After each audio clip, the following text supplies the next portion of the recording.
Online दोस्ती lunch पर invite करके लड़की की इस्मत रेजी की गई। वीडियो के जरिए ब्लैकमेल भी किया गया। लाखों रुपयों की वसूली। मुतासरा खातून की शिकायत पर पुलिस मसरूफ़ तहकीकात है। ऑनलाइन दोस्ती और दोपहर के खाने की दावत एक लड़की के लिए महंगी साबित हो गई।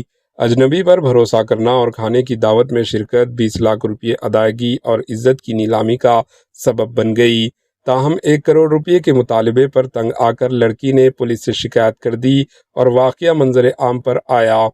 एक लड़की की शिकायत पर पुलिस बंजारा हिल्स ने महेंद्रवर्धन नामी शख्स के खिलाफ मुकदमा दर्ज कर लिया और महेंद्रवर्धन को तलाश जारी है। Bureau report, AHN news.